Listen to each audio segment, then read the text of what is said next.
Goeiedag vriende, Pieter van der Merwe, ons dankie dat ons op hierdie manier met mekaar kan praat, ons dank die Here daarvoor. Baie welkom aan almal van julle wat kyk, ek vra verskoning vir my hoofbetekking, dit is my deel van die ouderdom en dit kom verseker.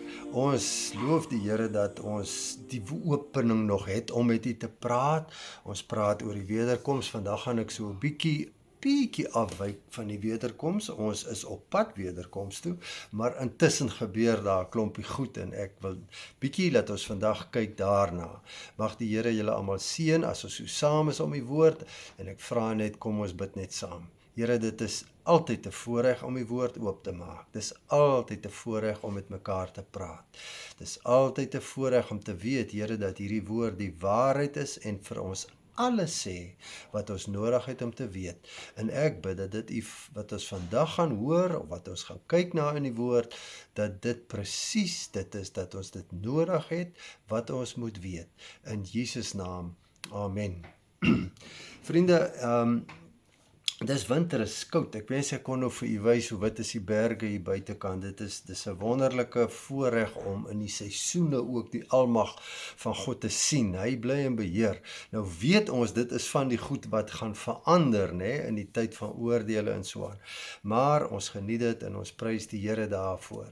Konsentreer vandag op Hebreërs 12. Dit is 'n hoofstukkie wat in my persoonlike lewe al geweldig baie vir my beteken het.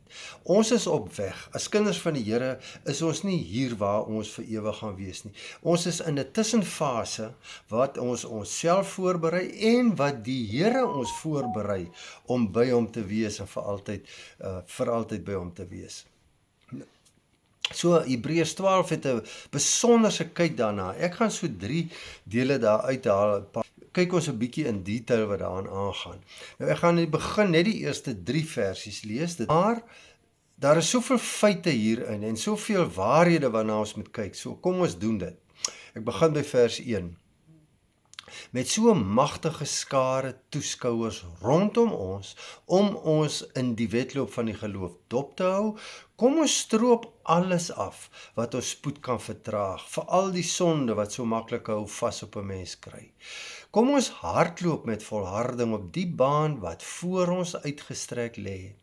Ons oë vasgenaal op Jesus, die voorganger en voleinder van ons geloofswedloop. Hy het terwille van die blydskap wat daar voor vir hom gewag het, die kruis verduur. Ja, hy het homself deur die skande van die kruisdood nie laat afskrik nie, en nou sit hy op die ereplek langs God op sy troon. Dink aan hom wat soveel vyandigheid van sondaarmense deurstaan het, dan sal julle nie uitsak en tou opgooi nie. Vriende, hierdie skare toeskouers waarvan hy praat, is die ouens wat in die vorige hoofstuk, in hoofstuk 11 genoem word, van Abel af, jy weet, Henog, Noag, Moses, Abraham, Isak, Jakob, al die ouens.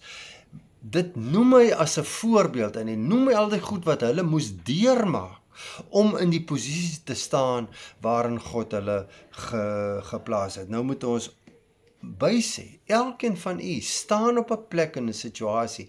As ons kinders van die Here is op 'n plek waar die Here ons wil hê, op 'n plek waar ons kan wees vir hom wat hy wil hê ons moet wees. Dis nie altyd maklikheid. Almal van ons gaan deur tye van swaar kry, moeilikheid, teenslae, hartseer, ons jy weet, bangheid, ons moedeloosheid, al daai goed. Elkeen van ons gaan daar deur. So wat hy eintlik hier sê, ons het hierdie magtige skare toeskouers wat saam met die Here Jesus by die wenpaal staan en ons dophou hoe ons dit hanteer. Hulle is reeds daardeur. Van hulle is doodgemaak. Ek kan kyk in die vorige hoofstuk, die geloofshelde wat ons na moet kyk om te verstaan wat in ons eie lewens altyd aan die gang. Ons het hierdie magtige skare toeskouers. En die hele ding gaan Kom ons stroop alles af wat ons spoed kan vertraag. Daar is soveel goed, en hier sit Pieter van der Merwe, wat ook toelaat dikwels dat ons spoed vertraag word, met 'n klomp goed wat jy weet, wat teehou, goed wat ons beheer oor het, maar dit hou tee, en ons hou ons oë vasgenaal op Jesus, die voorganger en volëinder van hierdie geloofswedloop. Hy ter wille van die blydskap wat daar voor vir hom gewag het, die kruis verduur. Hy het selfs deur die skande van die kruisdood hom nie laat afskrik nie. Dit wat ons sien in Jesus Christus. Hy is hierdeur. As u en ek dink, ons gaan deur moeilike dinge. Jesus Christus is hierdeur. En hy verwys vir ons na die voorsate wat voor ons gegaan het en hierdie dinge deurgemaak het en in die waarheid gebly het en in gehoorsaamheid gesterf het. Ons sal hulle almal eendag sien. En hierdie woord sê eintlik vir ons, hulle hou ons dop. Hulle hou vir ons dop. Daar is 'n wenpaal. En nou sit hy aan die ereplek of op die ereplek langs God op die troon. Dit is die beloning wat Jesus Christus ontvang het. En dit is ook 'n beloning wat hy beloof vir elkeen van u en my, dat ons op sy troon sal sit as hy na hierdie aarde toe kom om te regeer saam met ons. En dan hierdie wonderlike woord, dink aan hom wat soveel vyandigheid van sondaarmense deurstaan het, dan sal julle nie tou opgooi en uitsak nie. Vriende, mag die Here regtig vir ons dit in ons koppe kry, dat ons nie alleen is nie, dat dit nie die enigste of die eerste mense wat hierdie goed moet deurmaak nie. En kom ons sê dit vir mekaar, ons lees in die laaste dae, u en ek het 'n ongelooflike voorreg, dat ons die tye van jy weet, net na die Here Jesus op aarde was, daardie Christene is doodgemaak, en deur die eeue is daar Christene in hulle duisende doodgemaak. En dit gebeur steeds in sekere lande, in moslemlande, en in kommunistiese lande, jy weet, waar die woord nie herken word en die Here Jesus nie aanvaar word as die koning en die Messias, die mense word doodgemaak. En ons is bevoorreg dat ons dit nog in hierdie mate vryheid kan hê om hom te dien. So moenie laat ons uitsak en tou opgooi nie. Kom ons hou vas aan wat ons het. Ek kan nie glo dat dit vorentoe makliker sal gaan nie. Ons moet nie dink, ons is gevrywaar van groot moeilikheid hier op aarde nie. Ons weet nie wanneer die wegraping kom nie. Dit mag wees dat ons nog harde dinge moet deurgaan, maar kom ons hou vas aan wat ons het, en ons onthou wie voor ons hier deurgegaan het. Nou lees ek so van vers 5 af. Julle het ook vergeet van die woord van aanmoediging wat tot julle as kinders van God gerig word. Hy haal 'n deel uit Spreuke 1 uit aan. My kind, jy moet dit nie gering skat as die Here jou dissiplineer nie. Moenie ontmoedig word as hy jou aanspreek nie. Die Here dissiplineer die mense vir wie hy lief is.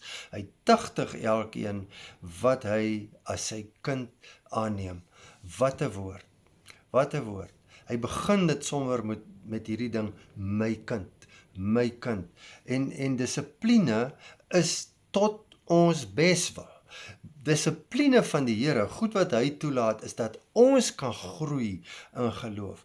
Dit moenie ons moedeloos maak nie. Ja, daar kom tye wat 'n mens dit so ervaar, maar om dan op te staan en vir die Here te sê, Here, dankie. Dankie dat u werk aan my eie dissipline, en dankie dat dit juis wys dat u vir my lief is, want dit is hoekom hy ons dissiplineer, omdat hy ons lief het. Hy tug elkeen wat hy as sy kind aanneem. Ons het 'n Vader in die hemel, ons is sy kinders. Hy wil hê ons moet wees soos hy is, en daarom laat hy hierdie goed toe. En dan vers 7, wanneer God julle as sy kinders dissiplineer, verduur dit dan as deel van sy opvoedingsprogram. Nou hierdie is vir my so 'n lelike vertaling. Opvoedingsprogram van die ouer vertalings vertaal dit anders. Die punt is net, dit gaan oor sy liefde vir ons. Geen ander rede nie. Vriende, ons praat so maklik oor God se liefde. Besef ons wat dit beteken. Besef ons dat sy liefde impliseer dat hy ons moet tugtig soos 'n aardse pa sy kinders tugtig. En hy doen dit. Hoekom? Want hy's lief vir ons. Hoekom tugtig ons kinders? Of het ons hulle getugtig? Oor ons lief is vir hulle. En ons wil hê dat hulle koppe in lyn moet kom met wat reg is en dat ons sal begryp wat is verkeerd. As God julle nie dissiplineer soos hy met al sy kinders doen nie, is julle nie regtig sy kinders nie, maar buiteegtelik. Vriende, dis 'n ongelooflike harde woord met 'n geweldige implikasie. Wat beteken dit om buiteegtelik te wees? Dit beteken ek het nie 'n vader nie, of my vader is nie deel van my lewe nie. Dis presies dit wat beteken. En God wil vir ons herinner daaraan, ek is lief vir julle. En daai goedjies wat met julle gebeur, sê dit vir my, dat ek kan sien julle sien dit en julle ervaar dit. Sê vir my wat julle pla, ek is julle pa, ek wil julle help, ek wil julle laat groei. En as ek nou maar net uit my eie lewe uit kan onthou, jy weet, probeer terugdink, al die goed waar ek in 'n moeilike of in 'n moedelose of in 'n hopelose situasie was, en jy gaan op jou knie en jy sê dit vir die Here, hoe jou antwoord uit die woord uit, miskien nie dadelik nie, miskien 'n dag of 'n week later, maar hy antwoord jou, hy is ons Vader, hy het hierdie persoonlike verhouding met ons en ons met hom, dat ons kan verstaan presies wat aangaan, en as ons nie verstaan nie, dat ons steeds vasklou aan hom. Ons leef in die laaste dae. Dinge verander rondom ons. Ek meen, as ons net kyk die wat jy nou deesdae op die nuus hoor, dis goed wat duiselingwekkend verskil van sê 10 jaar terug of selfs 5 jaar terug. Ons leef in die laaste dae. Vriende, dan gaan ons na die vers 10 en 11 toe van Hebreërs 12. Ons vaders het ons vir 'n kort tydjie gedissiplineer, soos hulle dit goed gevind het. Maar God doen dit beslis tot ons beswil, met die doel om ons te laat deel in sy heiligheid. Wat 'n woord, wat 'n woord. God wil ons by hom hê. Om by hom te wees, moet ons deel in sy heiligheid. En as ons in elk geval by hom is, dan moet ons deel, dan is ons in sy heiligheid. Dit is waar ons die ewigheid gaan deel met hom, die ewigheid gaan verkeer met hom. Nou, elke vorm van tug, sê vers 11, lyk vir ons op die oomblik meer na 'n rede vir trane as vir blydskap. Maar later sal dit vir hulle wat daardeur gedissiplineer is, 'n vredevolle oes oplewer. 'n Lewe volgens die wil van God. Vriende, kan ek dit in beter woorde sê? Dit lyk vir ons na 'n ding van trane of van blydskap, as binne in dit sit. As ons, jy weet, en dit kan enige klomp goed wees. Daar is soveel goed wat swaar gaan, moeilikheid, teensla, hartseer, bangheid, moedeloosheid, al daai goed. Ons gaan daardeur. Maar later sal dit vir hulle wat daardeur gedissiplineer is, 'n vredevolle oes oplewer, 'n lewe volgens die wil van God. Op die ouende gaan dit oor die wil van God. Is ons in sy wil? Hoekom tugtig hy ons? As ons hier na 'n kantlyntjie toe gaan, waar ons dalk buite sy wil gaan, wat ons goeders bedink wat nie in sy wil is nie, wat ons besluite neem nie volgens sy wil nie, wat ons, jy weet, doelwitte het wat dalk nie sy doelwitte is nie, dan dissiplineer hy ons. So prys die Here daarvoor. Dis 'n pa wat kyk na sy kinders.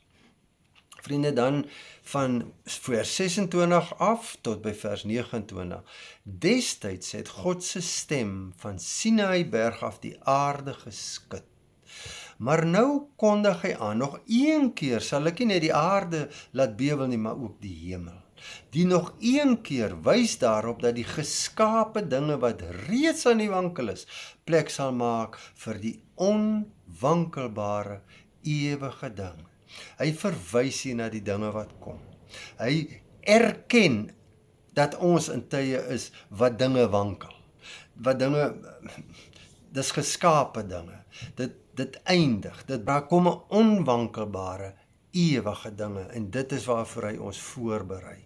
Daarom moet ons wat bevoorreg is om hierdie onwankelbare koninkryk te ontvang, dankbaar wees, en ons dankbaarheid daarin laat blyk dat ons God gelukkig maak deur hom met eerbied en ontzag te dien.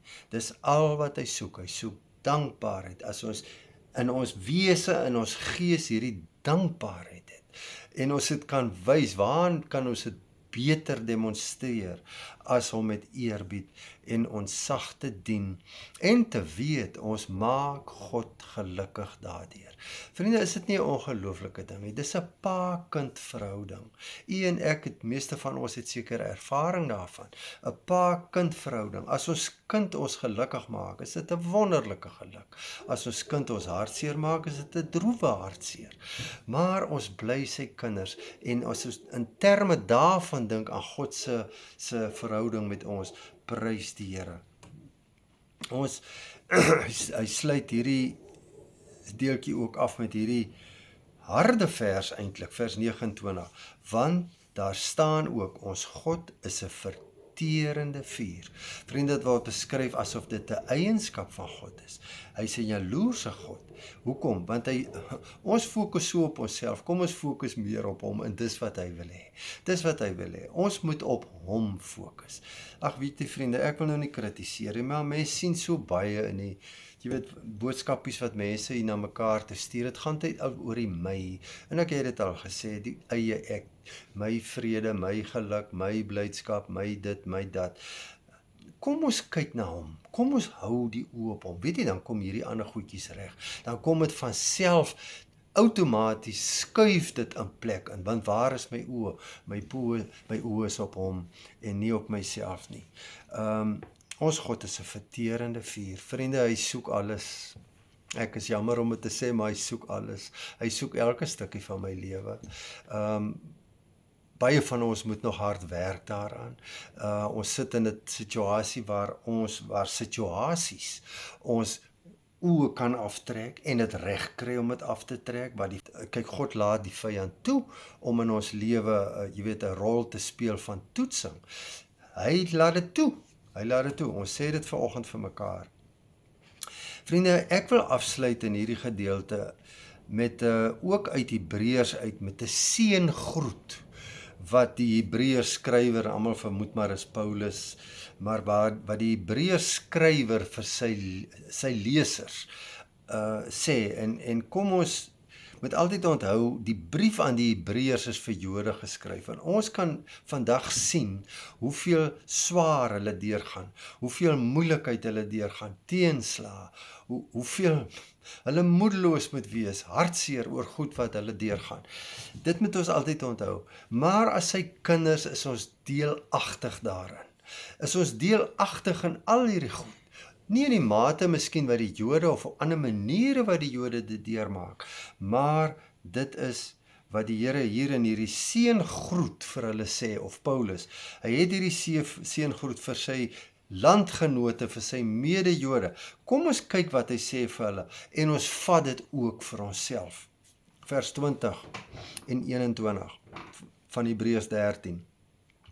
Mag die God wat vrede gee, wat Jesus ons Here uit die dood teruggebring het, Jesus wat deur die bloed van die ewige verbond die herder van die kudde geword het, mag hy julle toerus met alles wat goed is, sodat julle sy wil kan uitvoer.